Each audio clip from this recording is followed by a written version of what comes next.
老人好心递给了流浪汉一张零钱，哪知流浪汉非但没有感激，反而还惦记起他手里的100元大钞。虽然在力量悬殊的情况下，饿了2天的流浪汉并没有得逞，可在两人纠缠时，老人续命的药物却不慎掉落了出来，脸上那慌张的神情也顿时引起流浪汉的注意。Need that? Please don't do anything. Just, I need that's my medication. Now. 内心阴暗的流浪汉完全无视一位老人的恳求，踩碎药瓶后便头也不回的逃跑，只留下一地的狼藉和满心无助的弗兰克。弗兰克因为年轻时工作的原因患有肺部纤维症，病痛的折磨不仅让他不能随意出远门，甚至每天还必须依靠药物来维持肺部那脆弱的活性。可原本就算这些不便给生活带来了诸多困扰，弗兰克也都咬着牙坚持了下来。但就在8个月前，伴随着那个一直陪伴在他身旁的妻子突然离世，孤独就开始像一团阴影一样时刻笼罩着他的生活，让他的世界彻底变得黯然失色。好在不久后的家庭聚会给了他一丝期待，4个在外地工作的孩子约好了这周末要回家聚餐。为了这次聚会，弗兰克当天便早早起床，开始打扫家里的每一个角落，想要给孩子们营造一个温馨舒适的环境。搞完卫生，他又匆匆赶往超市，精心挑选孩子们最喜欢吃的食物。他没有像平时那样接受导购员推荐的打折牛肉，而是选择了几块上等的菲力牛排，心里想着只要孩子们能够吃得开心，哪怕他多一些开销也无所谓。也因此他又花费5000购买了一个先进的烤箱，只为了烤出来的牛排能够更加美味。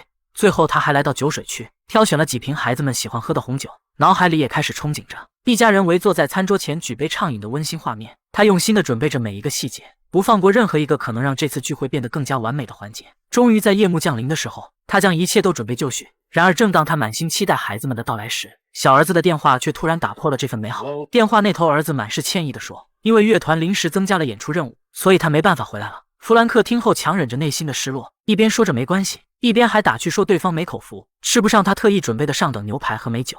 电话挂断后，弗兰克虽然有些许遗憾，但还是庆幸其他孩子没有打电话回来，心里还想着其余3人应该很快就能到家了。可当他打开电话留言，现实却如同一盆冷水狠狠地浇在了他的头上。小女儿说因为要跟新的经纪公司洽谈合作，所以没办法如期赴约，而大女儿不仅因为需要照顾生病的孩子脱不开身，甚至还说大儿子也出国办事了没办法回来。弗兰克得知4个孩子都无法如期赴约，此刻即使是站在火炉旁，他的内心也感觉不到一丝的温暖。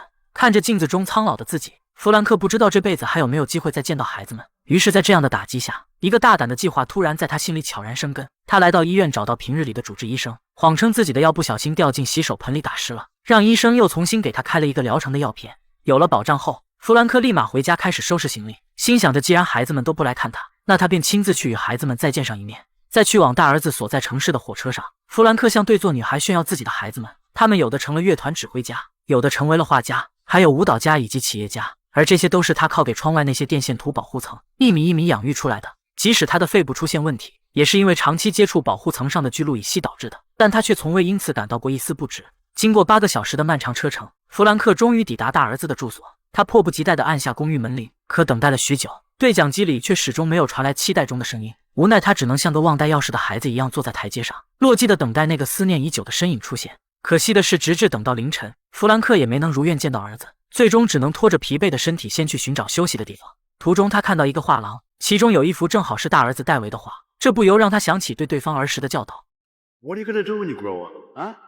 I want to be a painter and do my pictures. Not a painter. Christ, painters paint walls and dogs pee on walls. You're gonna be an artist. Artists paint pictures that change people's lives. So what are you gonna be? An artist. That's right, an artist.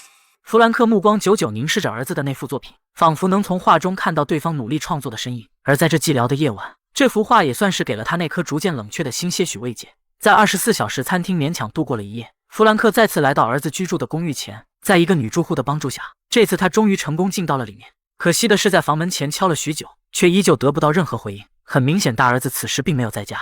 最终，他也只能留下一封信，希望儿子回来后能够知道自己对他的思念。做完一切，弗兰克便匆匆赶往下一站。由于到大女儿家没有直达的巴士，他中途不得已只能找了家旅店休息一晚，因为他的身体也需要按时吃药并保持充足的睡眠。就这样辗转了1天1夜后，弗兰克终于来到了大女儿家。大女儿家是一间豪华气派的大别墅。按响门铃后，过来开门的是外孙。可看到外孙活泼乱跳的，完全就不像女儿所说生病需要照顾的那样，弗兰克的内心也不禁生出了一丝疑惑。此时女儿正在花园里打着电话，他尝试用小时候的方式呼唤对方。Amy! Dad? 即使女儿如今已经长大，成为别人的母亲，但在老父亲的眼中，她永远都是那个喜欢扑进自己怀抱中的小丫头。只不过面对父亲的突然造访，艾米的神情却显得有些慌张，没叙旧几句便安排儿子带她到外面去打高尔夫，自己则又在屋内拨通起丈夫的电话，仿佛想要借此时机避开些什么。爷孙俩来到高尔夫球场，本应是轻松愉快的时光，可弗兰克却从外孙不经意的话语中得知，外孙的成绩并不像女儿此前所描述的那般优秀，这也让他突然意识到，女儿似乎向他隐瞒了不少事情。傍晚时分，女婿风风火火地拎着外卖赶至家中，虽然在弗兰克面前，夫妻二人刻意将恩爱演绎得淋漓尽致，然而饭桌之上，外孙与女婿的气氛却是剑拔弩张，两人言语间的交锋中，仿若弥漫着一股浓重的火药味。女儿夹在中间很是为难，只好借机岔开话题询问弗兰克有什么打算。可当听说父亲想在这里小住几日，女儿却诸多推诿，直言夫妻俩工作缠身，孩子也需要到学校上课，实在是没有时间能够好好招待他。弗兰克虽有些遗憾，却也没执意坚持，只说下一站会去探望一下其余两个子女，让大女儿先别提前告诉他们。第二天分别之际，弗兰克提议为女儿一家拍照留念，然而外孙却倔强的不肯站在女婿身侧，三人脸上勉强挤出的笑容，也看得弗兰克的内心五味杂陈。在踏上火车的前一刻，他同样交给了女儿一封信，并吐出一个藏在心底已久的问题 You happy? What do you mean? You happy? Yeah, of course I am. Good. Good. Good girl. 弗兰克虽然年轻时对这些子女们比较严厉，但却从未奢望过他们能够大富大贵，归根结底也只是希望他们以后能够过得快乐。在去往小儿子家的火车上，弗兰克偶尔也会与邻座的旅人攀谈几句，只不过这一次他却少了几分炫耀，因为从这两次的突然造访，他看得出孩子们实际上过得并没有他们口中所阐述的那般美满。小儿子罗伯特的职业是一名乐团的指挥家，在弗兰克的心中，这是一件足以让他吹嘘半辈子的事。然而当他怀着满心自豪走进音乐厅，终于看到指挥家的侧脸时，内心的喜悦却瞬间化为泡影，因为那个一直说自己是指挥家的小儿子，实际上不过是乐团的一个普通鼓手，普通到在演出中途突然离开都没人会在意的那种。父子俩久别重逢本该是温馨的时刻，然而他们中间却仿佛隔着一道无形的屏障，相隔几米距离略显生疏的交流着。弗兰克按捺不住心中的疑惑，开口询问起关于指挥家的事。小儿子支支吾吾地解释说，自己只是在业余的时候偶尔指挥一下，其实他真正的工作就是一名鼓手。弗兰克听着儿子的解释，心中满是无奈，他觉得儿子苦练多年的指挥技巧，理应去争取更高的成就，不该就这样埋没掉自己的才华。但小儿子却觉得打击乐更适合他，这份工作没什么压力，收入也不错，并且也能像其他乐手一样到世界各地去演出。弗兰克看着儿子，心中虽有不满，却也没过多指责，毕竟每个孩子都有自己的选择。他本想留下来陪儿子生活几天，然而却被儿子以下午就要出发去欧洲表演推脱了。无奈之下，弗兰克也只好准备出发前往下一站。临行前，他同样问了儿子一个相同的问题 And you're happy? Happy? Yeah. I get paid to bang a big loud drum all day. Of course I'm happy.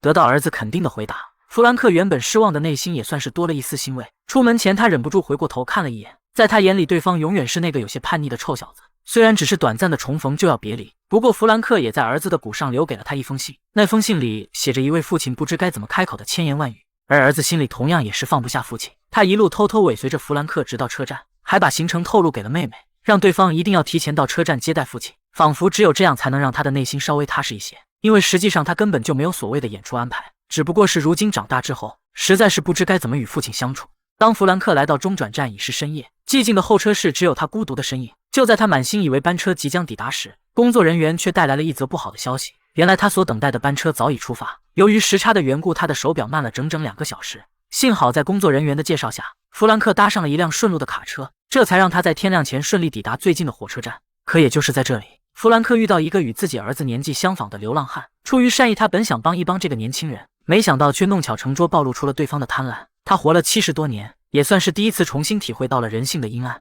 绝望的弗兰克只好把那些碎渣一点点收集起来，因为没有医生开的处方，他在其他地方根本买不到这种药。之后，弗兰克内心沉重地拨通了家里的电话，电话那头传来了妻子那熟悉的留言声 I'm not here at the moment, and Frank is probably in the garden. Leave a message, and I'll call you back. 在这孤独无助的时刻，或许只有妻子的声音才是治愈他内心伤痛最好的良药。终于踏上火车，此时的弗兰克早已是心力交瘁，只好将部分零碎的药一口吞下，随后沉沉的睡去。第二天火车到站，小女儿露西已经在出口等待着他，对方还是如同小时候一样古灵精怪。为了迎接父亲，还特意订了一辆加长版的豪车过来。车上他讲述着自己这些年参加的各种盛大演出，听得弗兰克这个老父亲内心是倍感自豪。小女儿所居住的地方是位于市中心的高级公寓，给弗兰克准备的也是一个特别温馨舒适的房间。然而，正当他打算招待父亲去66层的旋转餐厅时，一个朋友却带着小孩突然登门拜访。对方焦急地声称自己有急事要外出，希望露西能够帮他带一带孩子。露西欣然答应了下来。弗兰克看着可爱的孩子，眼中也满是欢喜，主动承担起了照顾孩子的任务。露西在一旁静静地看着这一幕，脸上也露出了欣慰的神情。中途，弗兰克来到房间，服下了仅剩的所有药碎，本打算吃完药休息一会，外面的电话却一直响个不停。看到女儿正在给孩子换尿不湿，他本打算告诉打电话的人晚点再打过来，没想到此时语音留言却自己响了起来。It's me. Look, I need the apartment back sooner than I thought. So call me.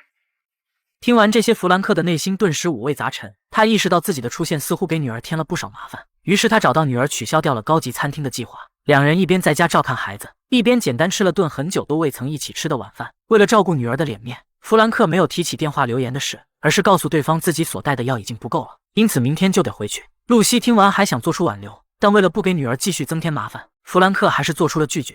第二天离开前，他同样交给了小女儿一封信，不过这一次他并没有询问对方是否过得快乐。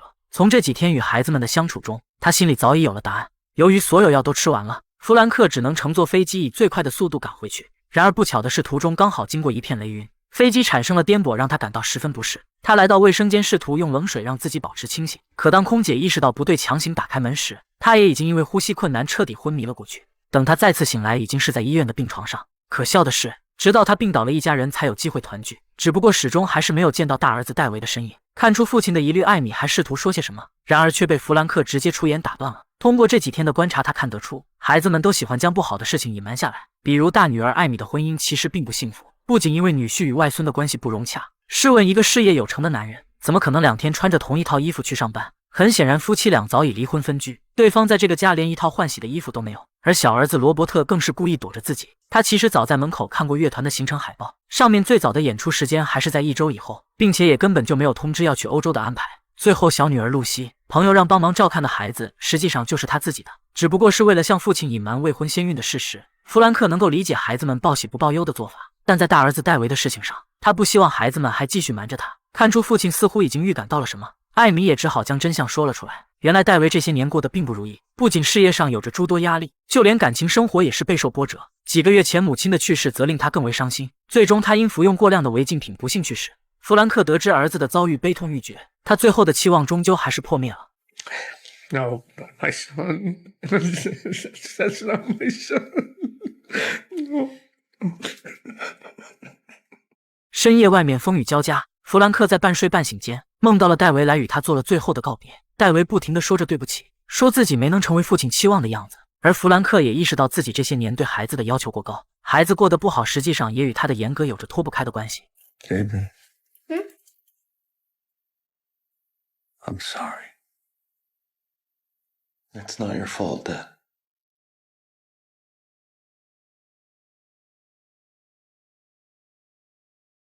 David?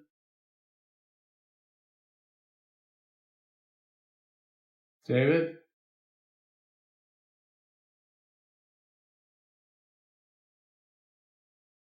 时间转眼半个月过去，弗兰克的身体也有所好转，顺利出院。而当初他留在大儿子家的信也被退了回来，但其实信里除了一张合照外，也只写着一句简单的话：戴维，圣诞节可以聚聚吗？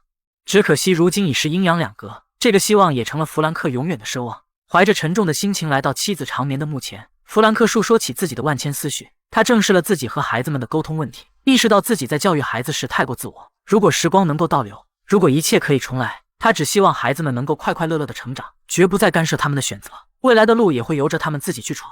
不久后，弗兰克又再次来到那家熟悉的画廊，他满心期待的想要买下儿子的一幅画，将儿子在这个世界的珍贵印记保留下来。然而老板却告诉他，戴维的画已经全部售罄了。弗兰克得知后，只能无奈的留下自己的联系方式，让对方如果再收到戴维的画，便第一时间通知他。然而正当他准备离开，老板却急匆匆的追了出来。他后知后觉才意识到弗兰克是戴维的父亲，实际上在仓库里还保存有戴维的画，他觉得比较特别，本想自己收藏起来，但既然是作者的父亲想要，他也只好忍痛割爱。看完对方拿出的画，弗兰克顿时眼眶湿润，因为那幅画中呈现的正是他一辈子都在从事的工作，那一根接一根连绵不断的电线，就像是父亲那细腻入微的关怀，无时无刻都在关注着孩子们的成长。这厚重如山的父爱为他们指引了方向，为他们照亮了未来的道路。